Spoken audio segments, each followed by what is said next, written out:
పాల పూరీలండి ఈరోజు చేసే డిష్. దీనికి కావాల్సింది పాలు, పూరీలు, పంచదార. ఇందులో మనకి ఇక్కడ పూరీలు మిగిలిపోయినప్పుడు కానీ, లేకపోతే పూరీ పిండి ఎక్కువగా ఉన్నప్పుడు కానీ ఈ డిష్ చాలా బాగా ఉపయోగపడుతుంది. దీనికి జస్ట్ పాలు వేడి చేసుకోవాలండి. పాలు వేడి చేసుకుని గోరువెచ్చగా ఉన్నప్పుడు అందులో పంచదార వేసేసుకోవాలి. పంచదార వేసుకుని బాగా కలుపుకొని ఒక్కొక్క పూరి అందులో డిప్ చేసుకోవాలండి. అవి దాదాపు ఒక 1 అవర్లో బాగా నానిపోతాయి. కొంచెం ఎక్కువ పాలు ఉండే విధంగా చూసుకోవాలి. కొంచెం పాలు మిగలాలి.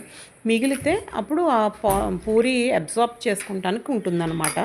యాక్చువల్గా ఇది చపాతీ పిండితోటి కూడా చేసుకోవచ్చు, కానీ పూరీతోటి అయితేనే బాగుంటుందండి. అంటే పూరి బాగా ఉబ్బుతుంది కదా, కాబట్టి పాలు బాగా అబ్జార్బ్ చేసుకుంటాయి అన్నమాట. ఒకవేళ పంచదార తక్కువైతే మరి కొంచెం కలుపుకోవచ్చు, మీరు టేస్ట్ చూసుకుని. చాలా అద్భుతంగా ఉంటుందండి.